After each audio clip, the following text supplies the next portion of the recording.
홍명보 대표팀 감독 선임 무효, 초유의 사태 벌어지나? 문체부, 명백한 하자시 가능. 문화체육관광부, 문체부, 가 본격 대한축구협회 감사에 돌입한 가운데 홍명보 축구대표팀 감독 선임 과정에서 명백한 하자가 나올 경우 초유의 극단적인 조치가 나올 가능성도 있는 것으로 보인다.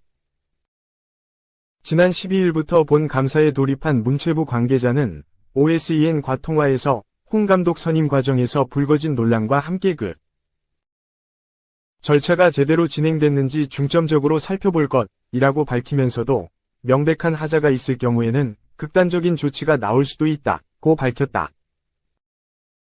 이 관계자는 극단적인 조치에 대해 대표팀 감독 선임을 원천적으로 무효화하는 것을 말한다고 설명했다.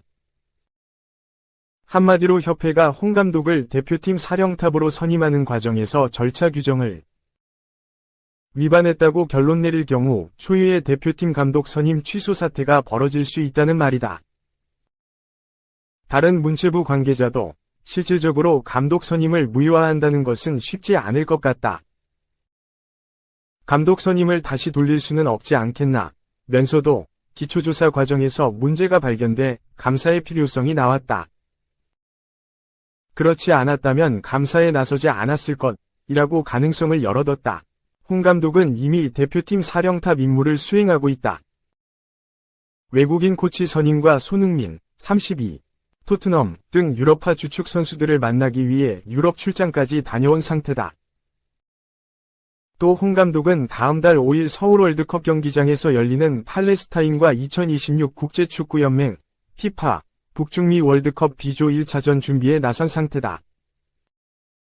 닷새 후인 10일에는 오만 원정을 치러야 한다. 당장은 코칭 스태프, 대표팀 명단 발표 등의 일정을 앞두고 있다. 만약 문체부의 감사 결과가 극단적인 조치를 필요로 하는 하자를 발견했을 때는 감독 선임 절차를 처음부터 다시 거쳐야 한다는 것을 의미한다. 시기적으로 9월 A매치는 그대로 진행될 가능성이 높지만 월드컵 본선 진출에 직접적인 타격이 생길 수 있다. 지금까지 대표팀 감독에 선임됐으나 절차상의 문제로 선임이 무효화된 사례는 전무했다. 초유의 대표팀 감독 선임 무효 사태가 벌어질 수 있다는 것이다. 이럴 경우 홍 감독 선임 때 바뜻 팬들의 주장도 갈릴 전망이다. 어쨌든 선임됐으니 홍 감독을 계속 밀어줘야 한다. 월드컵을 포기할 수는 없다. 는 의견과 이번 월드컵을 포기하더라도 홍 감독 선임은 취소돼야 한다. 그래야 한국 축구가 산다. 는 주장이 팽팽하게 맞설 것으로 보인다. 중요한 것은 그만큼 문체부가 축구협회 관련 사안을 중요하게 생각하고 있다는 것이다. 정치권까지 눈여겨보고 있는 만큼 이번 감사를 통해 국민들이 납득할 수 있는 결과물을 내놓겠다는 의지가 강한 상태다. 더구나 문체부는 최근 2024 파리 올림픽 금메달리스트 안세영에 대한 배드민턴협회 저격 발언을 계기로 체육정책을 새롭게 다듬는 것은 물론 개혁할 수 있는 적기라며 각 종목협회를 대상으로 체질 개선에 나서겠다는 의지를 보여주고 있다. 하지만 문체부의 감사 속도는 더디게 진행되고 있다. 당초 감사에 성실히 임하겠다고 밝혔던 축구협회지만 정작 감사가 시작되자 문체부의 자료 제출 요청에 제대로 응하지 않고 있다. 문체부 관계자는 지난 12일 본지와 통화에서 축구협회가 요청한 자료를 제출하지 않아 감사 일정에 차질을 빚고 있다면서 당연히 받아볼 수 있을 것으로 생각했던 자료도 변호사를 앞세워 제출하지 않는다. 적극 협조한다는 말이 무색하다고 지적했다. 문체부는 위르겐 클린스만 감독, 홍명보 감독과의 계약서 내용에 대해 비밀 유지 조항 등의 이유로 자료 제출을 거부하는 것은 어느 정도 이해할 수 있다는 입장이다. 하지만 영업 비밀 등 각종 이유를 들어 다른 자료도 제대로 받아보지 못하고 있다. 이 때문에 문체부의 감사 일정에도 차질이 빚어졌다. 당초 문체부가 목표한 감사 일정은 8월 말까지였다. 하지만 9월로 넘어갈 수밖에 없는 상황이 됐다. 문체부 관계자는 앞서 본지를 통해 미흡하면 9월까지 감사가 이어질 것이라고 강조한 바 있다. 2. 돌아온 괴물, 김민재 대박, 콤파니가 위지하고 있어. 오른쪽 화살표, 다이어는 패배자, 실력으로 자리 차지한 김. 독 언론도 극찬 세례.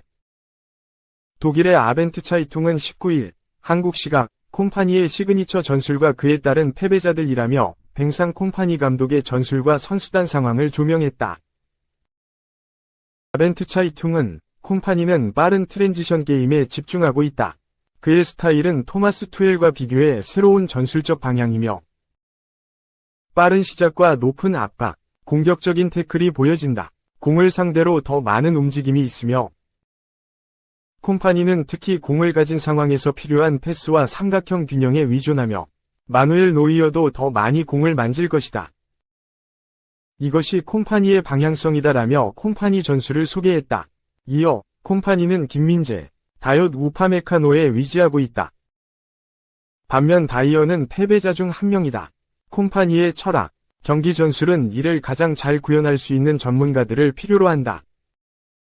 이는 훈련에서 필드 플레이어 역할도 해내는 주장 노이어부터 시작한다라며 콤파니가 김민재에게 전술적으로 위지하고 있다고 설명했다. 이는 급격하게 달라진 바이에른 뮌헨 센터백들의 입지를 반증한다. 지난 시즌 후반기 마티아스 데 리우트와 주전으로 활약했던 다이어는 어느새 벤치로 밀려났고 김민재는 콤파니 체제에서 다시 주전으로 도약할 기회를 잡기 시작했다. 독일의 티올라인도 콤파니는 투엘이 부과한 전술적 족쇄에서 팀을 해방시켰고 사실상 투엘과 정반대의 축구를 하고 있다라며 또한 그는 투엘과 달리 김민재를 오른쪽 센터백으로 기용하고 있다라며 달라진 김민재 기용 방식과 전술에 대해 언급했다.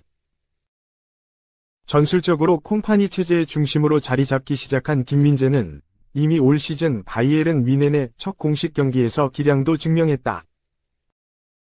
김민재는 지난 17일 독일 올름의 도나우 슈타디온에서 열린 바이에른 뮌헨과 SSV 올름과의 2024에서 2025 시즌 DFB 포칼 1라운드 경기에서 선발 출전해 팀의 4대0 승리에 일조했다.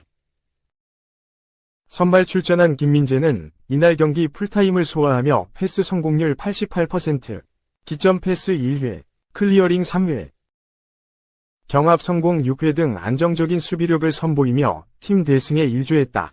각종 통계 매체들은 김민재에게 높은 평점을 줬으며 독일 언론도 호평했다. 독일의 바바리안 풋볼은 경기에 카이저, 황제로 김민재를 꼽으며 활약을 칭찬했다. 바바리안 풋볼은 괴물이 돌아왔다. 김민재는 지난 시즌 후반기 토마스 투엘 체제에서 인기를 잃었지만 콤파니 시대에서 첫 공식 경기에 선발 출전했다. 활발한 밤을 보냈고 필드 곳곳에서 공을 놓고 경쟁했다.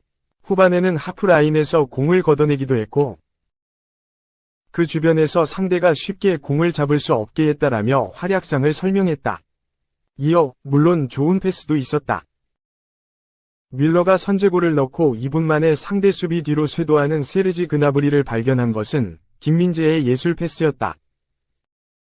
뮬러는 이후 추가골을 넣고 경기가 일찍 끝날 뻔했다라며 상대 수비를 무너뜨린 패스도 칭찬했다. 실제로 투엘 체제와는 확연히 달라진 콤파니 감독의 전술과 함께 김민재는 이번 시즌 활약에 대한 기대감이 더욱 커지고 있다.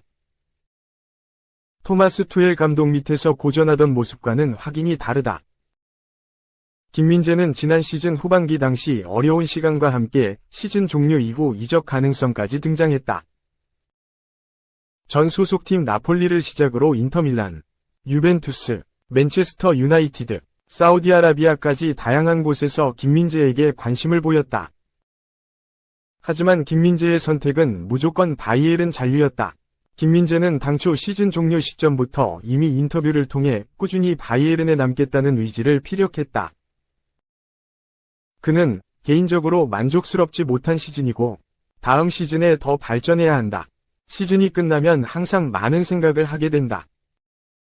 내가 무엇을 제대로 했고 무엇이 부족했고 무엇이 필요한지 실수하고 약점이 보일 때 그로부터 배우는 것도 중요하다. 선수로서 높은 수준에서 경쟁할 수 있으려면 모든 것을 잘 반성하는 것이 중요하다. 다음 시즌에 더욱 강해지겠다 라며 바이에른을 1년 만에 떠날 것이라는 이적설과는 별개로 더 활약할 수 있도록 반등하겠다는 각오를 내비쳤었다. 각오는 노력으로 이어졌다. 이번 여름 시작부터 구슬땀을 흘린 김민재는 자신에 대한 평가를 프리시즌부터 바꿔놓기 시작했다. 결국 첫 공식 경기에서도 맹활약하며 평가를 바꾸고 주전 경쟁에 청신호를 켰다. 더욱이 콤파니 전술의 핵심으로 계속해서 활약한다면 주전 지위에는 전혀 문제가 없을 것으로 보인다. 김민재의 활약과 함께 콤파니 체제에서 다시 나폴리 시절 기량을 보여줄 수 있을 기반이 마련됐다. 바이에른의 새로운 시작에 김민재가 핵심으로 자리 잡을지도 귀추가 주목된다. 3. 메뉴. 갑자기 완전히 꼬였다. 풀럼에게 하이제킹당할 위기 플러스 맥토미니 판매 무산. 영국 매체 스포츠 바이블은 20일 한국 시간 맨체스터 유나이티드의 선수 영입이 프리미어리그 라이벌에 의해 무산되면서 미드필더 영입이 계속되고 있다 라고 보도했다. 메뉴는 레니 요로, 조슈아 지르크지, 마테이스 더 리흐트, 누사이르 마즈라위와 계약했지만 에릭 텐 하흐 감독은 팀의 새로운 수비형 미드필더를 추가하고 싶어한다. 파리 생제르맹의 수비형 미드필더인 마누엘 우가르테는 올여름 내내 메뉴의 영입 리스트에 올랐지만 메뉴 측은 지금까지 파리 생제르맹의 요구 가격에 응하지 않고 있다. 그 후 전 임대 선수였던 소피안 암라바트와 벌리의 에이스인 산데르 베르게가 포함된 다른 영입 대상자 명단이 작성된 것으로 알려졌었다. 하지만 맨체스터 유나이티드의 선수 영입이 프리미어리그 팀인 풀럼에게 가로막히면서 수비형 미드필더 영입은 계속되고 있다. 영국 매체 데일리 메일에 따르면 메뉴는 벌리가 제시한 3천만 파운드, 약 520억 원에 미치지 못해 산데르 베르게에 대한 제안을 거절당했다. 이제 베르게는 풀럼에 합류할 예정이기 때문에 메뉴는 기회를 놓친 것으로 보인다. 영국 매체 디 애슬레틱의 보도에 따르면 풀럼은 초기 계약금 2,000파운드, 약 346억 원에 추가 500만 파운드, 약 86억 원, 위 추가 금액을 더한 금액으로 베르게 영입에 근접했다. 베르게는 이미 개인 조건에 합의한 상태로 바로 오늘 런던으로 이동해 메디컬 테스트를 받을 예정이다. 이번 계약으로 풀럼은 메뉴의 미드필더 스콧 맥토미니에 대한 관심을 끝낼 수 있게 되었으며 맥토미니가 맨유를 떠나고 싶다는 의사를 분명히 할 경우 맨유는 올여름 그를 매각할 수 있다. 맨유는 지난 시즌 내내 문제를 일으켰던 포지션인 수비형 미드필더를 여전히 찾고 있다. 카세미로는 2022-23 시즌 레알 마드리드에서 7천만 파운드, 약 1213억 원에 이적하며 깊은 인상을 남겼지만 지난 시즌에는 폼과 체력 문제로 어려움을 겪었다. 카세미로는 지난 풀럼과의 프리미어리그 개막전에서 떠오르는 맨유의 에이스인 코비 마이노와 함께 미드필더로 출전해 인상적인 활약을 펼쳤지만 이 둘 외에 맨유의 선택지는 없다. 현재 맨유에는 스스로 수비형 미드필더 역할을 수행할 수 있는 선수가 없다.